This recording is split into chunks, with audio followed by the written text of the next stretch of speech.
My name is Sarah Mitchell. I'm 31 years old, and 6 months ago, I thought I had the perfect life. 7 years with Marcus, and I never imagined it would end because of a wine rack and a slap that changed everything. One moment, I was organizing my father-in-law's wine cellar, and the next, I was watching his hand connect with my face, while my husband stood frozen. When Marcus finally spoke, his words destroyed my world. Deal with it or leave. So I left. Before I tell you what happened next, let me know where you're watching from, and hit subscribe if you've ever had to choose between your self-respect and someone you thought you could trust. Marcus and I met at a charity fundraiser in downtown Portland. I was there representing the nonprofit where I worked as a marketing coordinator, setting up our display booth, when someone accidentally knocked over our informational brochures. I looked up, frustrated at having to reorganize everything, to find concerned hazel eyes and an apologetic smile. "I'm so sorry," Marcus said, immediately dropping to help gather the scattered papers. I wasn't watching where I was going. He was wearing a perfectly tailored navy suit and had the kind of presence that commanded attention without trying. I thanked him as we tacked the brochures together. He asked about our organization's mission, and I found myself explaining our work with at-risk youth with genuine enthusiasm. Unlike most people at these events who offered polite but distracted nods, Marcus asked thoughtful questions and seemed genuinely interested in making a difference. "Would you be interested in grabbing coffee sometime?" he asked as the evening wound down. "I'd love to hear more about your work, and maybe discuss ways my firm could get involved." Marcus worked as a senior architect at his father's prestigious firm, Richardson and Associates. They specialized in high-end commercial buildings and luxury residential developments. Our first coffee date turned into a 3-hour conversation about everything from urban planning to our shared love of hiking. Our relationship developed beautifully after that. Marcus was intelligent, ambitious, and treated me like an equal partner. He attended my organization's events, introduced me to his professional network, and encouraged my career aspirations. When I got promoted to senior marketing coordinator within 18 months, he was the first person I called. "You deserve this and so much more," he said, genuinely proud. "Maybe it's time you considered starting your own consulting firm. You have the skills and the connections now." We moved in together after 2 years, finding a charming bungalow in a trendy neighborhood with a garden I could nurture and space for Marcus to set up his home office. Our life felt balanced and full of possibility. We traveled together, hosted dinner parties with friends, and talked about our future with excitement. The proposal came during a weekend getaway to the Oregon coast. Marcus had arranged for us to stay at an intimate bed and breakfast overlooking the ocean. On our second morning, as we walked along the beach collecting shells, he stopped suddenly and dropped to one knee. "Sarah," he said, his voice shaking slightly, "you've made me believe in building something beautiful together. Will you marry me?" The ring was perfect, a vintage sapphire surrounded by small diamonds, something unique rather than traditional. Just like us, I thought. The wedding was everything we had dreamed of. My best friend Emma was my maid of honor, and Marcus's college roommate Jake served as his best man. We exchanged vows in a garden ceremony with 60 of our closest friends and family members. Even Marcus's parents seemed genuinely happy for us. That should have been my first warning sign, the fact that I was surprised by their approval. I had met Robert and Patricia Richardson 6 months into my relationship with Marcus. Robert was the founding partner of Richardson and Associates, a man who had built his architectural firm from nothing into one of the most respected practices in the Pacific Northwest. Now in his early 60s, he carried himself with the confidence of someone accustomed to having his vision become reality.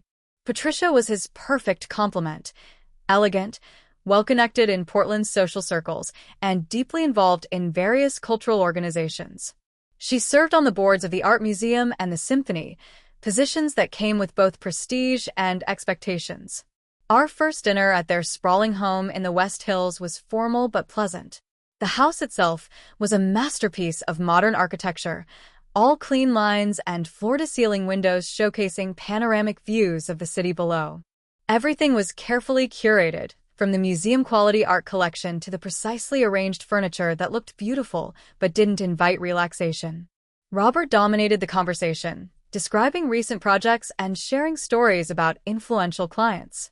He asked about my background and career with what seemed like genuine interest, though his questions felt more like an interview than casual conversation. Marketing for nonprofits, he mused, swirling expensive scotch in a crystal tumbler. That must be challenging work. Limited budgets, emotional rather than rational decision-making from donors. I explained our strategies for building sustainable support and measuring impact, pleased when he nodded approvingly. Impressive, he said. Have you ever considered transitioning to corporate marketing? Much more lucrative, and the skills are transferable. Marcus jumped in to mention my recent promotion and the recognition I'd received for a particularly successful campaign. I appreciated his support, but noticed how he seemed to seek his father's approval with every comment. Patricia asked about my family with polite interest. When I mentioned that my parents were teachers and that I had worked my way through college, she smiled warmly. How admirable! Self-made success is always more meaningful. The evening ended pleasantly, and I felt cautiously optimistic about building a relationship with Marcus's parents. They seemed demanding but fair, and their clear love for Marcus was evident in every interaction. Over the following months, I was invited to family dinners and included in social events with their circle of friends. Patricia occasionally asked for my input on marketing materials for her charitable organizations, and Robert would discuss business strategies with me as if my opinions mattered. I began to relax around them, thinking I had successfully navigated the often difficult waters of winning over a boyfriend's parents. Marcus seemed pleased with how well everyone was getting along, often commenting on how lucky he was that his family loved me.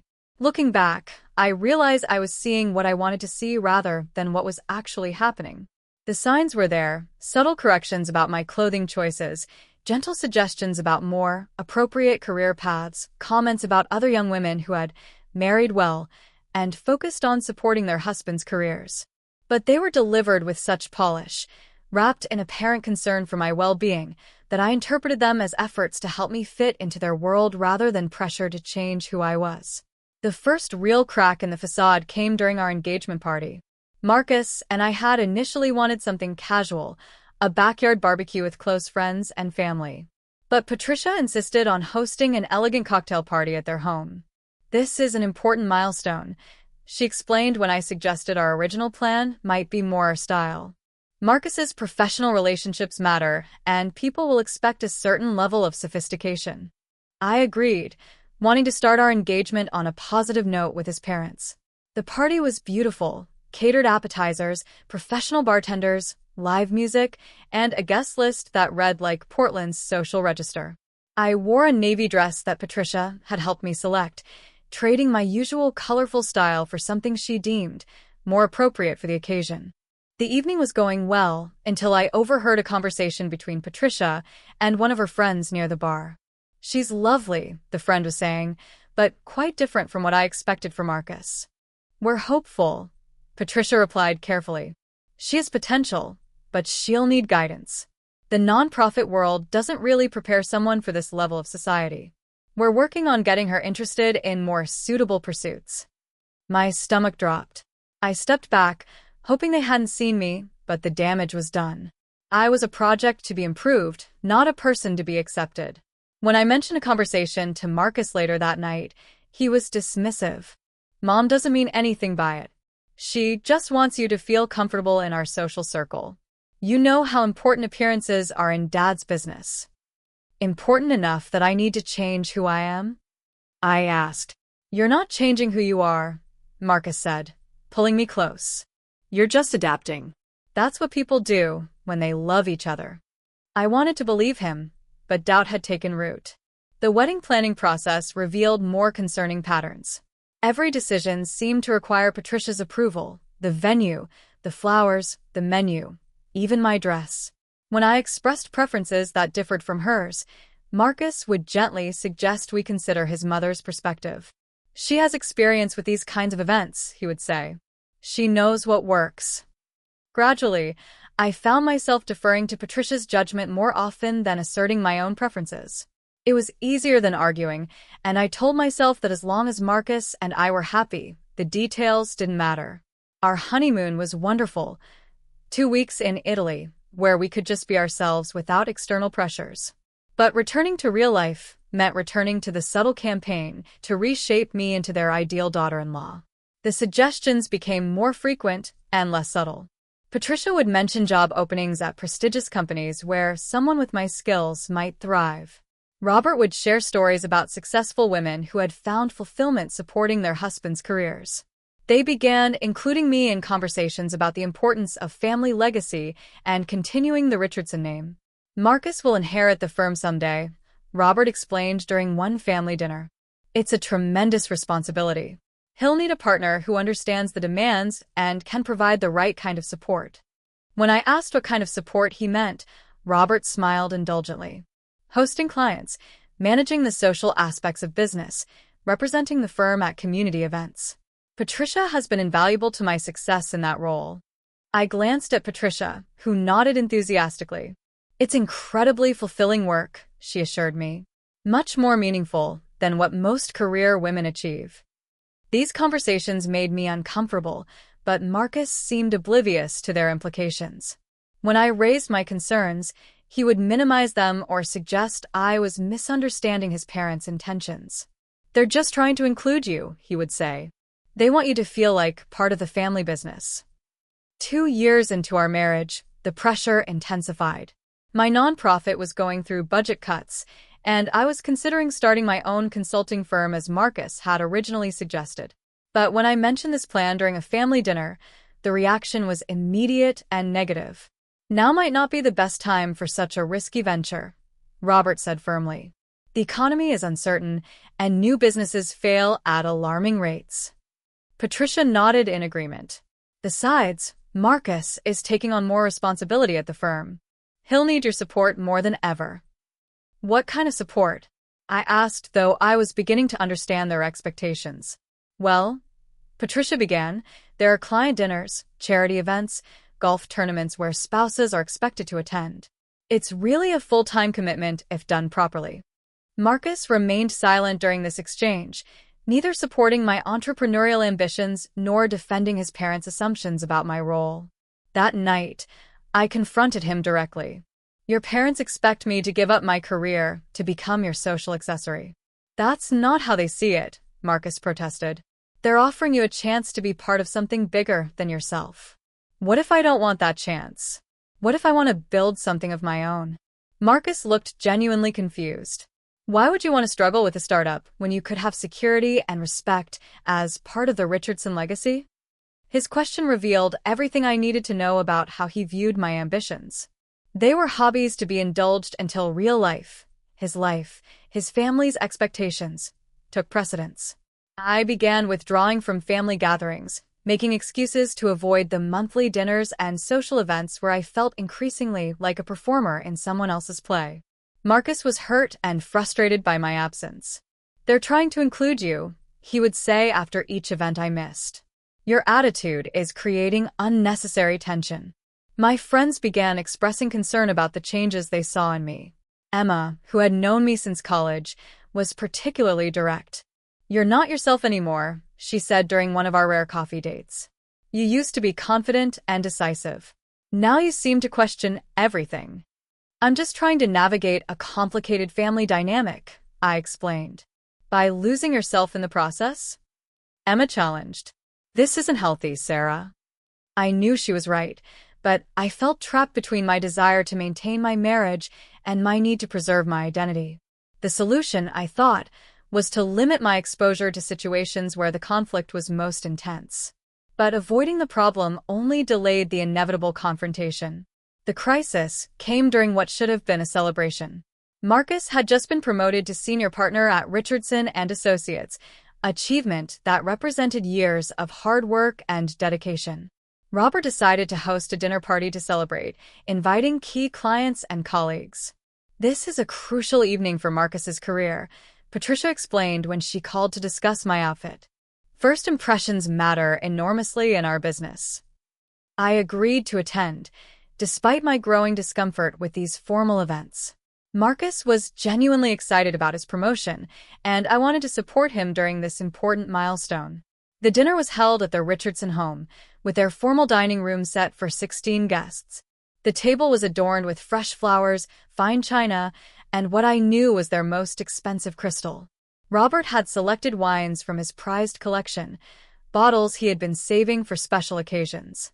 I wore a conservative black dress that Patricia had approved and minimal jewelry to avoid any risk of appearing inappropriate. The other guests were a mix of current clients, potential clients, and influential figures in Portland's business community. The evening began smoothly. Marcus was in his element, discussing upcoming projects and sharing his vision for the firm's future. Robert beamed with pride as he introduced his son to guests who hadn't yet met the newest senior partner. I made polite conversation with the wives, most of whom seemed to know each other well from years of attending similar events. They discussed charity work, vacation plans, and social events with the easy familiarity of an established group. Patricia moved between guests like a seasoned hostess, ensuring everyone felt welcomed and included. She introduced me as Marcus's wife, Sarah, usually adding something about my background in marketing that made my career sound more impressive than I felt it was. The trouble began when dinner was served and conversation turned to business. One of the clients, a developer named Mr. Henderson, was describing a controversial project that had faced community opposition. The problem with these neighborhood groups, he said, cutting into his salmon, is they don't understand economic reality. They want to preserve every old building regardless of its practical value. Several guests nodded in agreement, but I found myself thinking about the historic preservation work my nonprofit had supported. Some of those old buildings represented important cultural heritage and community identity. Sometimes there might be ways to incorporate historic elements into new development, I suggested carefully. Community input can lead to creative solutions that satisfy multiple needs. The table fell silent. Mr. Henderson looked at me with raised eyebrows, clearly surprised that I had disagreed with his assessment. Well, he said with a condescending smile, that's a very idealistic perspective. But in the real world, profitability has to be the primary consideration. Robert quickly stepped in to redirect the conversation, but I could feel the tension in the room. I had violated an unspoken rule by expressing an opinion that contradicted a client's view. After dinner, as guests moved to the living room for drinks and continued conversation, Patricia pulled me aside. "Dear," she said quietly, "I think it might be best if you avoided business discussions. Some of these topics are quite complex." "I was just sharing a different perspective," I replied, feeling my cheeks burn with embarrassment. "I understand, but as Marcus's wife, your role is to support him, not to create friction with important clients." The message was clear: smile, look pretty, and keep my opinions to myself. I excused myself to the bathroom, needing a moment to compose myself. The face in the mirror looked tired and defeated. When had I become someone who needed permission to express her thoughts? When I returned to the living room, I tried to follow Patricia's guidance, limiting myself to safe topics and agreeable responses. But the effort felt exhausting and demeaning. As the evening was winding down, Robert suggested giving the guests a tour of his wine cellar, a climate-controlled room in the basement where he kept his collection of rare and expensive bottles. It was one of his favorite ways to end dinner parties, showcasing wines that some guests had never heard of, much less tasted. "Sarah hasn't seen the cellar yet," Marcus mentioned as the group prepared to head downstairs. "She's been interested in learning more about wine." This wasn't entirely true. I had expressed casual interest in understanding wine pairings for our own entertaining, but I was hardly enthusiastic about the topic.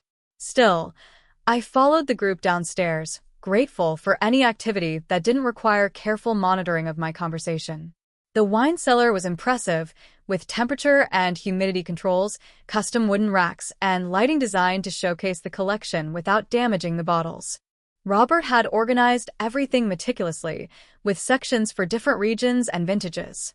"This section," Robert said, gesturing to a particular area, "contains some of my most prized acquisitions.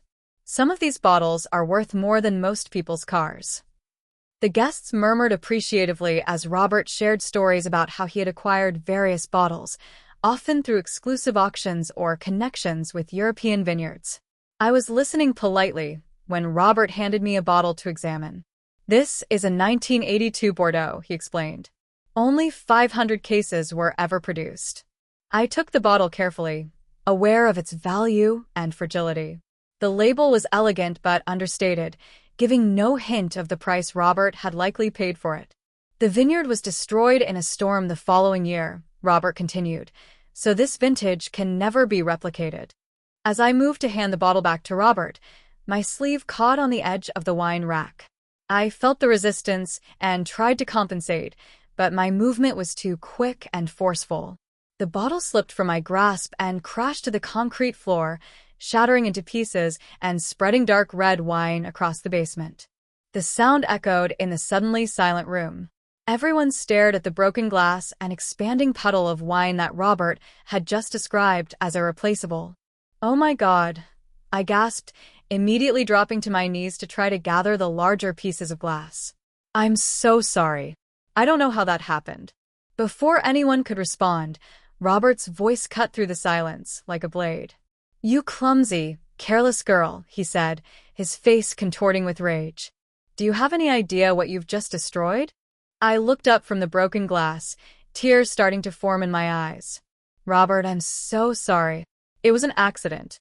Please let me." The slap came without warning.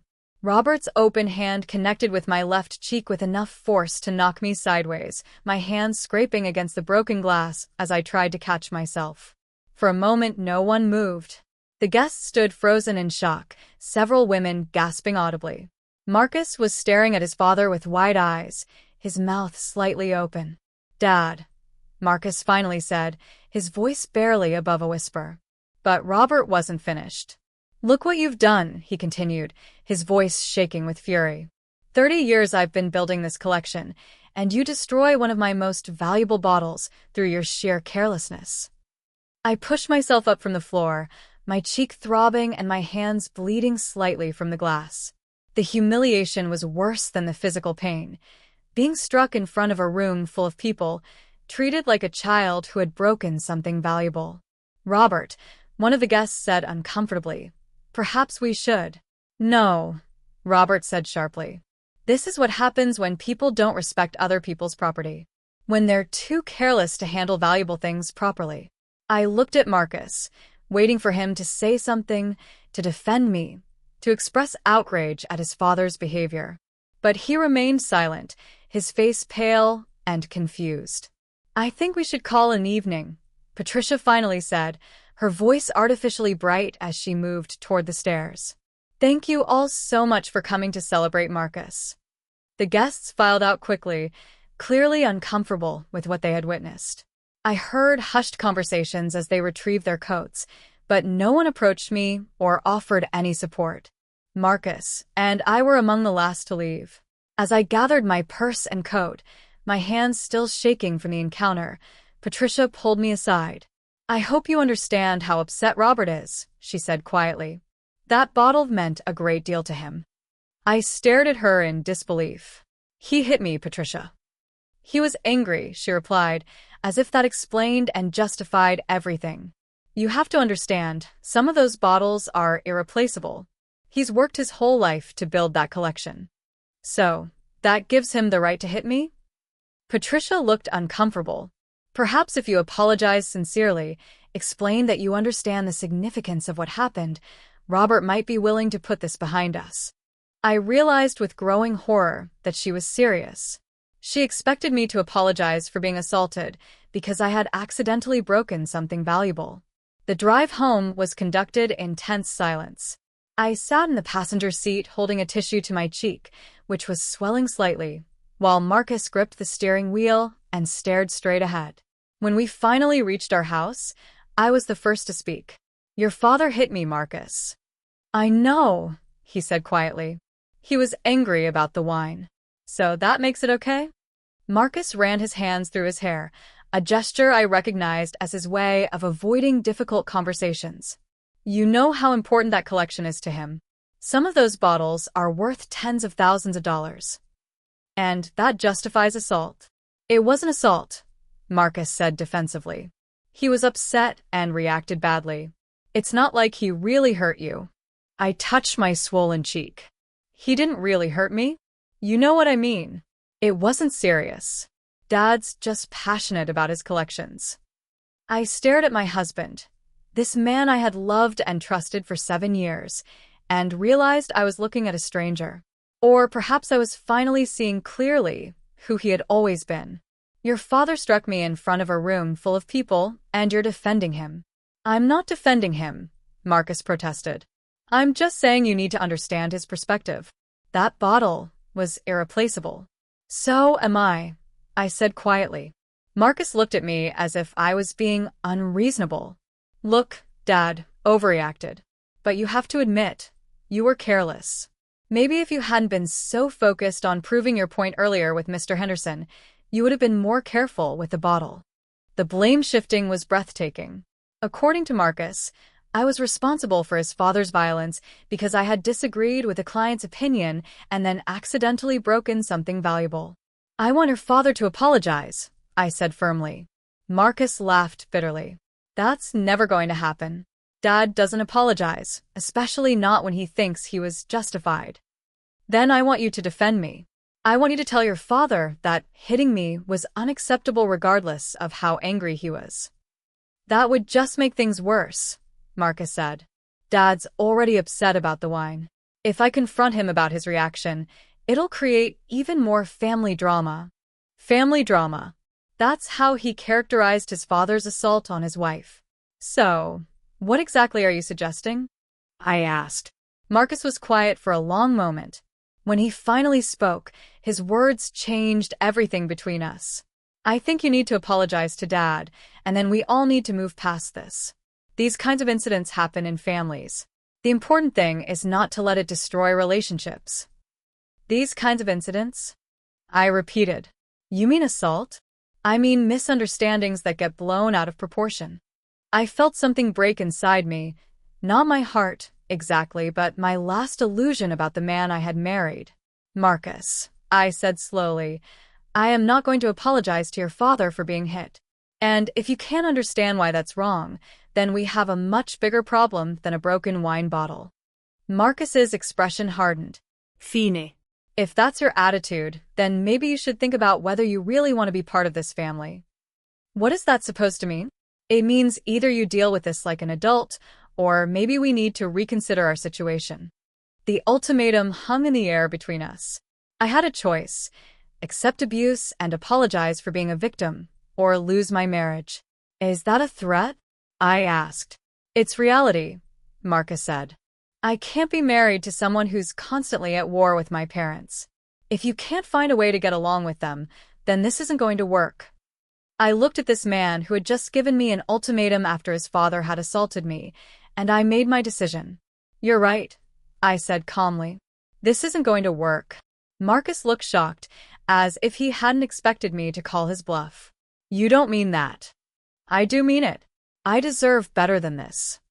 Better than what? A husband who loves you? A family that wants to include you?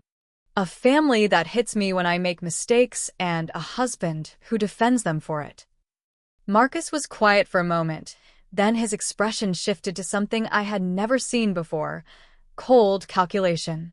If that's really how you feel, then maybe you should leave. Take the night to think about it, but I can't live like this anymore. I went to our bedroom and began packing a bag. Marcus watched from the doorway, still seeming to believe that I would change my mind. Sarah, be reasonable. Where are you going to go? What are you going to do? I'll figure it out, I said, folding clothes with hands that were steadier than I expected. This is crazy. You're throwing away 7 years over one incident. No, incorrecta. I'm choosing self-respect over acceptance of abuse. I called Emma from our bedroom, explaining the situation in hushed tones while Marcus continued to hover nearby. Come here immediately, Emma said without hesitation. I'll make up the guest room. Are you sure? I might need to stay for a while. Stay as long as you need. I can't believe Marcus is defending his father. Before leaving, I wrote a brief note and left it on the kitchen counter along with my wedding ring. I deserve to be treated with respect and dignity. I will not apologize for being assaulted, and I will not remain in a relationship where that's expected of me.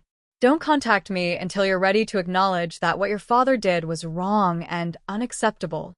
The drive to Emma's apartment was surreal. 7 years of marriage ending because I refused to apologize for being hit. Part of me couldn't believe it was really happening. Emma was waiting at the door when I arrived, pulling me into a fierce hug the moment she saw my swollen cheek. "Oh my God, Sarah. I can't believe he actually hit you." "I can't believe Marcus defended him," I replied, and that's when the tears finally came. Emma helped me carry my bags inside and made tea while I told her the complete story. She listened without interruption, her expression growing increasingly angry. "You did the right thing," she said firmly when I finished. "What Robert did was assault, and what Marcus did was betrayal." "I keep wondering if I'm overreacting," I admitted. "It was just one slap. Maybe I should have tried harder to smooth things over." "Listen to me," Emma said, taking my hands. "Normal families don't hit each other over accidents. Normal husbands don't defend people who assault their wives. You are not overreacting." That night, sleeping in Emma's guest room, I felt a complex mixture of emotions. Grief for the end of my marriage, fear about my uncertain future, but also a strange sense of relief. For the first time in years, I didn't have to worry about managing anyone else's expectations or walking on eggshells to avoid conflict. The next morning, Marcus called repeatedly. I let the calls go to voicemail, not ready to engage with his attempts to minimize what had happened or pressure me to return. His messages followed a predictable pattern: anger, pleading, blame, and manipulation. "This is ridiculous, Sarah. You're destroying our marriage over nothing. Dad feels terrible about what happened, but he's not going to grovel for forgiveness. I love you, but I can't chase after you forever. You need to come home and work through this like an adult." Fine. If this is how you want to handle problems in our marriage, maybe we're not as compatible as I thought. I finally blocked his number after the 10th call. Emma took the day off work to help me process what had happened and plan my next steps. We spent the morning drinking coffee and making lists, practical things like changing my emergency contacts, and emotional things like identifying the friends I needed to call. "Have you thought about talking to a lawyer?" Emma asked gently. "For divorce? It seems so final." "For information. You need to understand your rights and options." I nodded, knowing she was right. Even if there was a chance for reconciliation, I needed to protect myself legally. Emma referred me to her friend Lisa, a family law attorney who agreed to meet with me that afternoon. Lisa's office was warm and professional, with family photos and diplomas that suggested both competence and empathy. "Based on what you've described," Lisa said after I told her the story, "you have grounds for both divorce and a restraining order against your father-in-law." "A restraining order seems extreme," I said. "It was one incident. One incident of physical violence is one too many," Lisa replied firmly. "And the fact that your husband defended it suggests there may be a pattern of minimizing abuse in that family." She explained the legal process for both separation and divorce, as well as my rights regarding property and assets. Marcus and I owned our house jointly, and we had significant savings and retirement accounts to divide. The good news is that Oregon is a no-fault divorce state, so you don't need to prove wrongdoing. The bad news is that if Marcus's family has significant resources, they may try to make the process difficult. Over the following days, I began building a new routine. I continued working, grateful for the distraction and the financial independence my career provided. I started seeing a therapist, Dr. Amanda Chun, who specialized in helping people navigate difficult family dynamics and relationship transitions. "What you experienced was domestic violence," Dr. Chun explained during our first session. "It doesn't matter that it was your father-in-law rather than your husband who hit you. What matters is that the person who should have protected you instead defended your attacker." "But it was just one slap," I said, still struggling to accept the severity of the situation. "Violence is violence, regardless of the severity. And the fact that it was dismissed and defended makes it even more concerning." Dr. Chin helped me understand that what I had experienced wasn't just about one evening or one incident. It was the culmination of years of gradual erosion of my autonomy and self-worth, with the physical violence being the most visible manifestation of a deeper problem. Emotional abuse often precedes physical abuse, she explained. The criticism, the pressure to change, the isolation from your support network, these are all warning signs that the situation was becoming dangerous. A week after leaving, I had my first contact with Patricia. She called my cell phone, which I had forgotten to block. "Sarah, dear," she said in her practiced, concerned tone, "I think there's been a terrible misunderstanding." "There's been no misunderstanding, Patricia. Robert hit me. He was upset about his wine collection. Surely you can understand that. Some of those bottles are irreplaceable family heirlooms. And I'm an irreplaceable person," I replied, echoing my words to Marcus. "Of course you are, dear. That's why we need to resolve this situation. Robert is willing to put the incident behind us if you're willing to acknowledge your role in what happened." "My role in being hit?" "Your role in damaging his property," Patricia clarified. "If you had been more careful, none of this would have happened." I ended the call without responding. There was no point in trying to reason with someone who fundamentally didn't understand that violence was never an acceptable response to property damage. 2 weeks after leaving, Marcus showed up at my office. My assistant called to warn me that my husband was in the lobby asking to see me. "Tell him I'm in meetings all afternoon," I instructed, but Marcus had apparently anticipated this response. A few minutes later, he appeared in my doorway.